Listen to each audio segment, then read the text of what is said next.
All right, thanks for joining me. This is how to become a marshal. Do we have any marshals right now in here?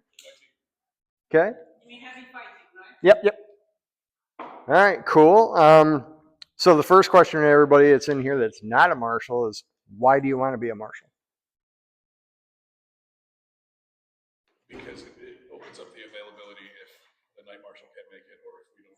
We have two marshals right now Yep. where we fight, and it opens up the availability for other people to be able to fight. And after being injured at 12th night, I realized that I'm not necessarily always going to be able to fight, Yep.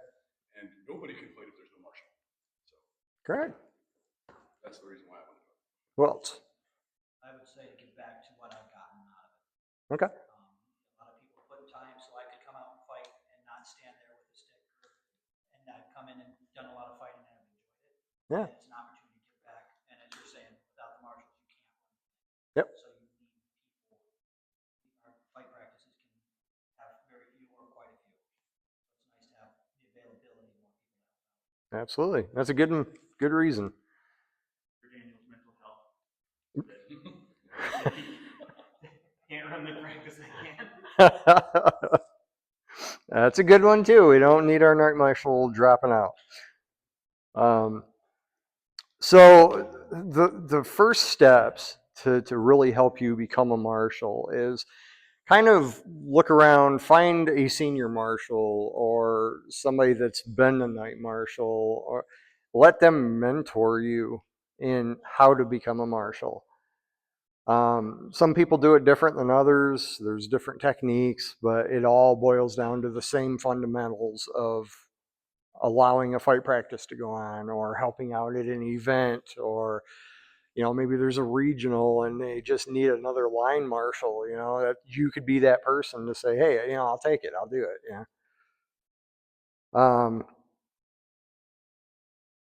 So to work on the fundamentals and everything, I'd say start at practices.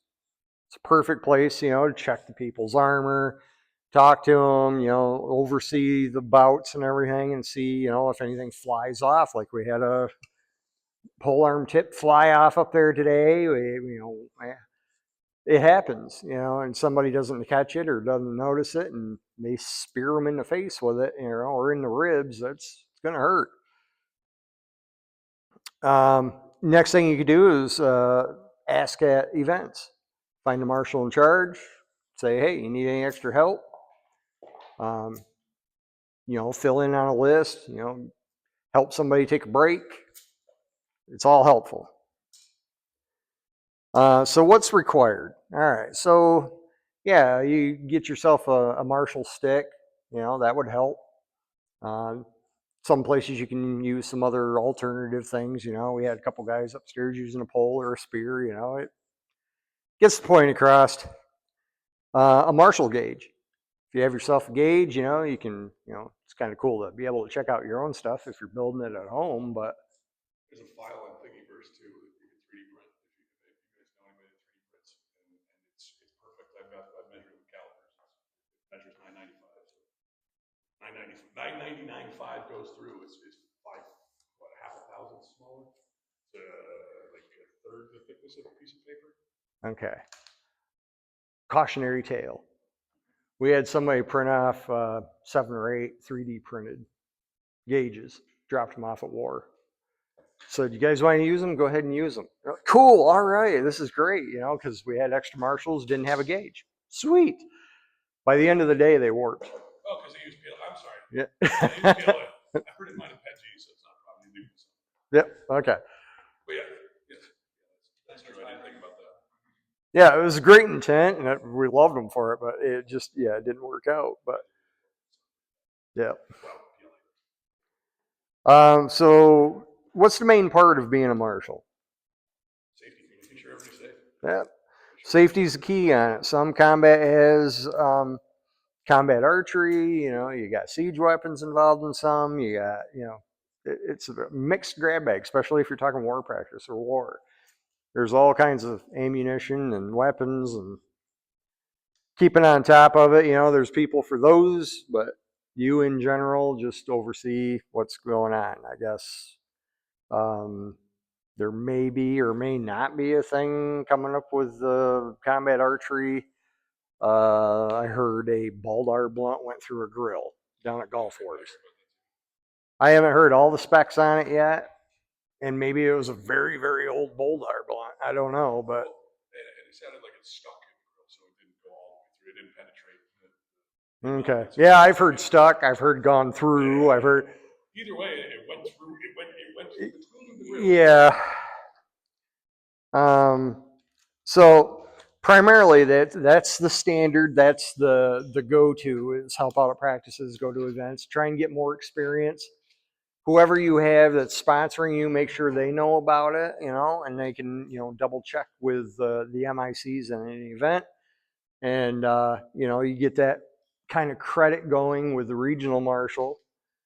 And they can pass on the info and have you fill out after everything's all said and done. The I want to be a marshal. And then with the information that's on that, the regional and the me can go over it and go, okay, cool, and give it the blessing. Or if there's some work needed, we can talk about it and find out what they need and then help them with that to get them set. So after sufficient time and practice, you reach out to the regional, do that, get that process going. It's not a thing, There were times, Caldus will vouch for us too. There were times when it was like, yeah, you're a marshal. Well, doesn't it say in the marshal handbook that a marshal can what do you call it? Like dub a marshal for line marshaling? If it's line marshal, you're a marshal. specifically line marshal, yes. If it's active marshaling in the list, Right. yep. Yeah, so this is a process from the start, carries responsibility. It has commitment, and it is a job, especially if you take night marshal or you want to become a regional, and that's a whole other process, but it's similar in the same style. You just need to show a little more emphasis with it. You will be confronted with people asking for clarification. This is kind of a tricky, sticky subject because sometimes, that could be the win or loss in a crown tourney. So being vigilant, being on top of what you're seeing, you can also cast your info on it as far as, well, I saw it look like this, but I can't say for sure if it struck sufficiently. That way you're not getting trapped into, was it good enough? Was it a good enough shot? Did you see that shot as a good shot? Yeah, you can be active, but you can be equal, if that makes sense. That's you're not taking sides at that point. You're just stating this because the other guy, who knows? Maybe they're going to have a burr up their butt and they're going to take offense to it. So you just state exactly what you saw, what it looked like, but you can't say for sure if that was a good shot. I wasn't in the armor. That's pretty common phrase. It looked good, but I wasn't in the armor. So beyond the clarification and all that, there may be an instance where you're part of a marshal's court.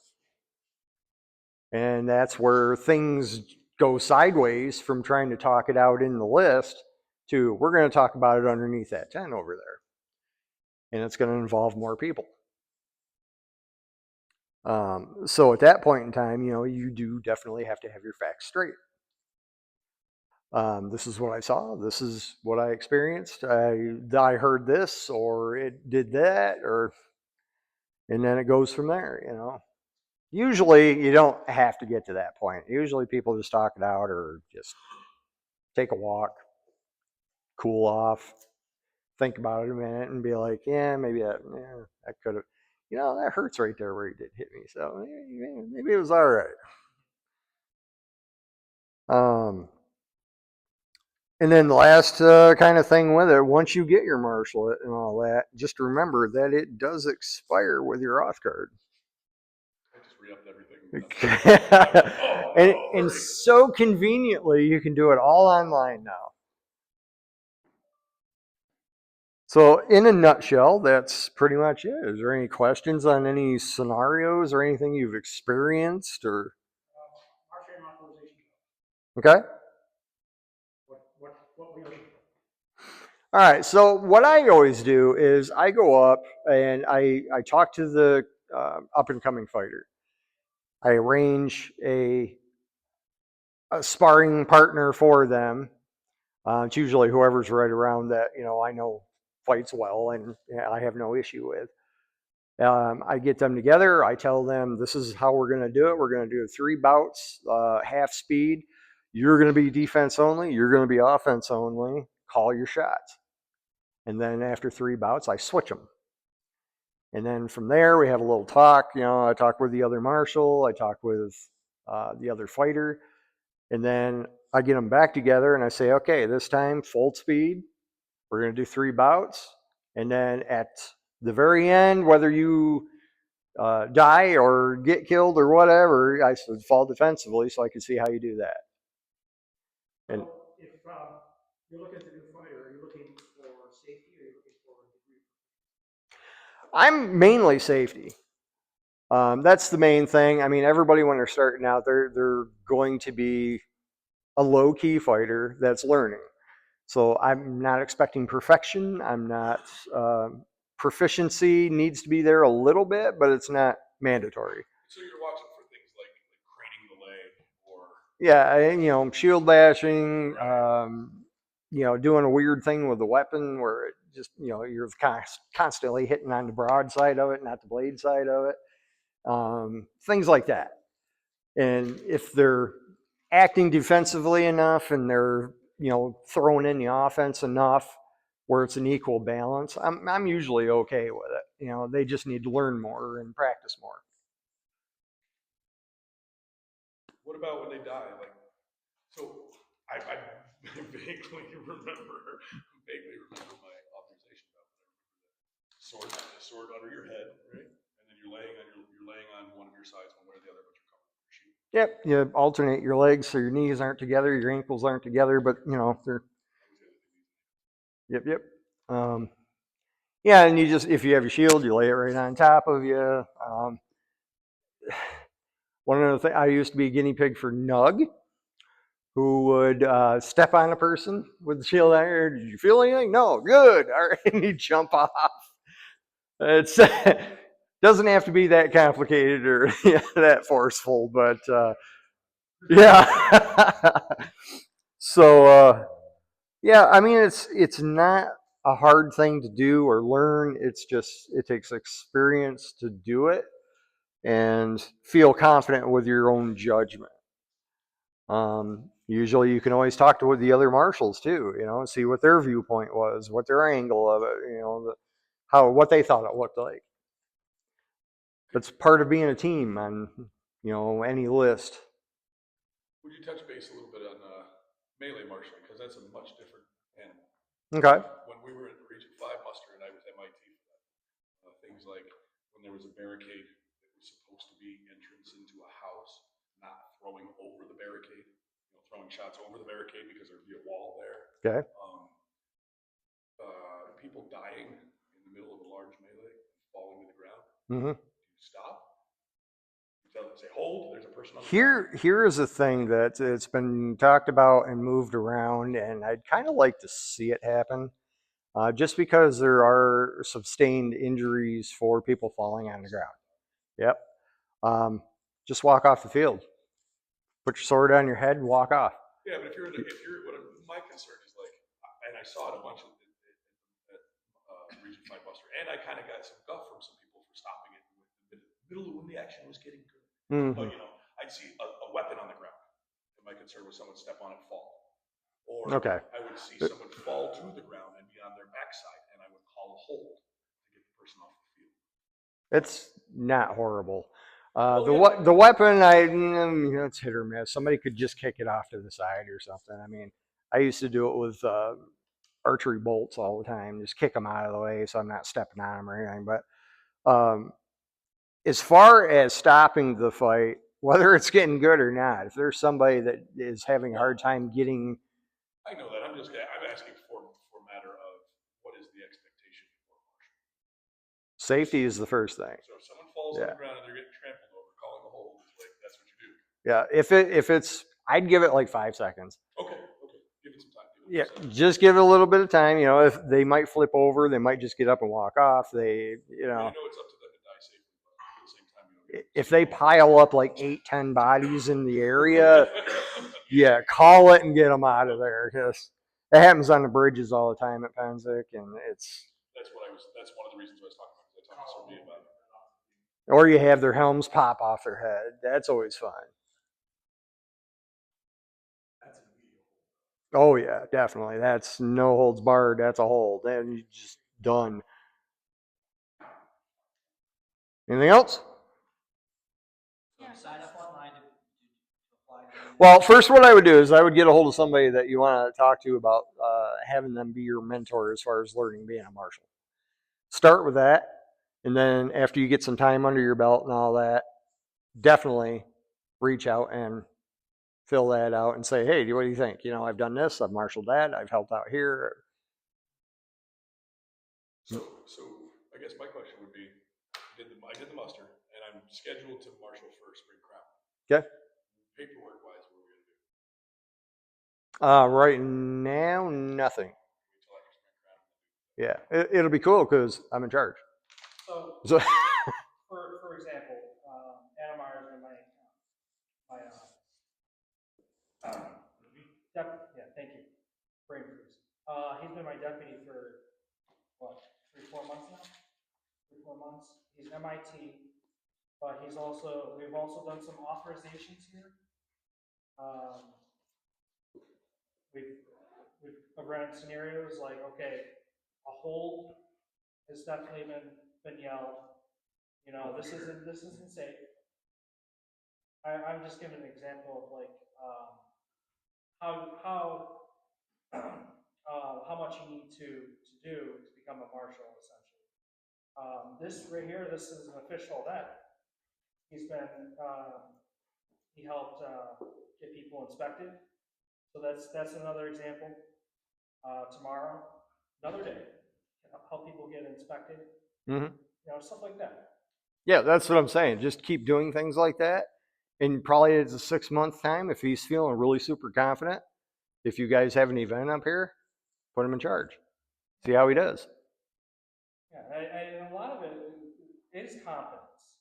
Mm-hmm. You know, because safety not only is safety the number one thing, but you got to think like there's so many people on the field, and so many things could go wrong. Yep. Are you confident enough to make sure people are safe? And things happen that are out of your control. Like, you know, for example, upstairs, what happened upstairs. That happens, and that's why we have documentation and just go through the chain, you know. Mm-hmm. So I'm running Ice Dragon next Saturday, and I would actually encourage all the fighters to fight it. It is fine. Yeah. But if for some reason you don't want to fight it, or if you fight for a little bit and you want you're done for the day in the bear pit, you want to come up to me and work with me or one of the other marshals we're going to have there for a little bit, get a little experience. Yep. Simple as that. See, you already got a job. Is there a certain number that we're looking for when we say apply to be truly a marshal, or you transition from MIT to marshal? What's that? It's usually MIT right to Marshall. It's just a matter of getting that hands-on experience and getting that stuff knocked out. And you're getting your confidence level up, because some people are going to argue with it. No doubt. It's just the way it is. It seems a lot easier to do stuff here with practice where I know all of these guys.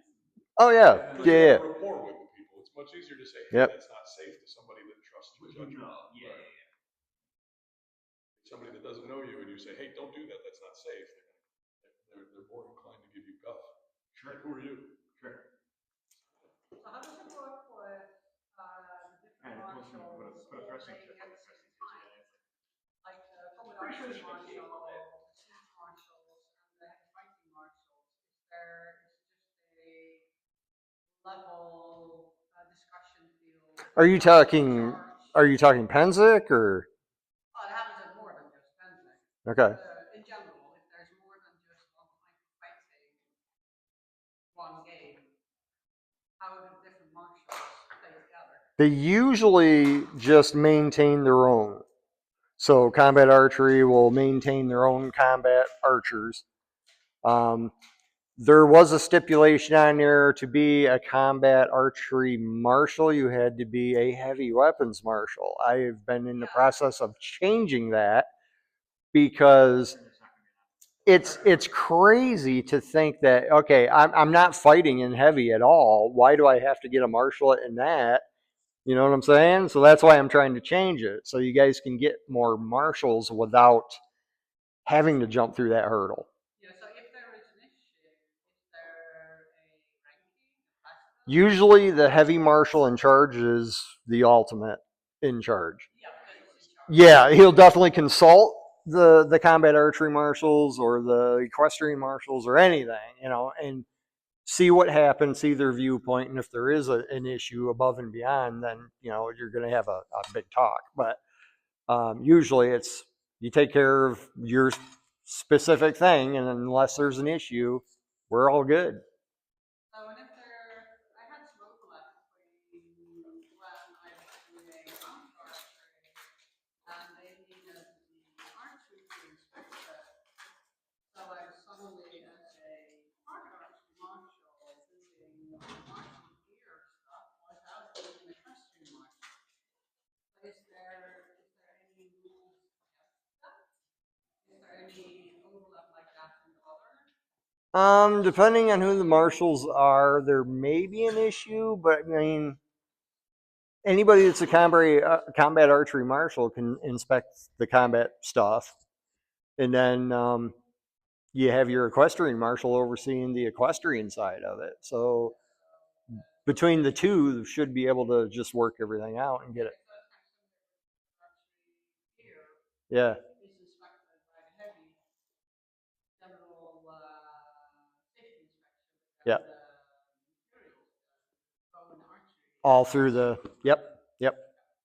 That way, I mean, yeah, you got a bunch of heavy marshals that can do both, but it's just easier just to go right through one line. Also, there is something to bring up, because not everybody has the same weight of armor that might be safe for combat archery, not particularly safe for heavy. Well, or heavy, look at heavy and steel, rubated steel, it has yeah. a totally Yeah. different. Absolutely different. I would never wear this fighting rubated steel. No, God, we no have way. all of ours are fighting in rebated steel armor while doing combat. Yeah, with some combat, I'm like, you guys are tanks. Yeah. And it's not that they're thick, it's just. The armor is built well. The armor's doing Oh, whatever yeah. it's It doing. works. Yeah, when I had my steel legs on. Yeah. You couldn't hit your legs hard enough to really make you say, oh, I was Oh yeah, when I put these back on, I was like, oh, this is how hard they've been hitting me. Sorry. Well, I think, well, that doesn't matter. It doesn't need to be added to the conversation. Okay. So that actually did make me think. So if there's not a lot of events with combat archery, I mean, that's not going to be something I'm going to get a lot of experience in frequently, right? Like, So battles where there is if you get the heavy weapons marshal, you get that set up and all that. If you want to pursue getting a combat archery marshal, I don't mean for that. I mean for being infantry on the receiving end of the arrows and stuff. Is that too much different for marshaling that? usually not. I mean, they all have to a certain set of rule sets that they have to follow. The only thing you have to worry about is not getting hit by them. I'm wearing shatter resistant. It happens. I mean, it blistered to the cup. It happens. Yeah. So Yeah, other than that, if you wanted to go that side, you could always get a combat archery marshal. You could get an equestrian marshal. You could, you work with marshals to help you get to that point. So On a melee as the non-combat archery marshal, you're not going to be asked to weigh in on is this bowl. right, because combat archery marshals themselves will inspect all that. You don't have to worry about any of that. There's a lot of numbers part of it. Yes. But I did find it personally very useful, even if I didn't want to be martial. When I started Yeah. doing the martial arts, Yep. I read the martial Yeah. handbook Yes. just to know when I work your way down. Doing it. Well, that's the Yep. other thing, I think that we didn't, So if you're really into other I think that's one of the things that should be, you don't have to be martial. I think that that's one of the things that should be touched on is for authorization. Yep. The person that you're authorizing should have read Marshall's handbook. Oh yeah, absolutely. Yeah, at least. Well, that was something that wasn't touched on. That's why I said, hey, that's something. Yep. Definitely familiarize yourself with it. I mean, there may be a couple changes coming down the road here soon, but exactly. Yep. Being able to tell how heavy can a two-handed weapon be.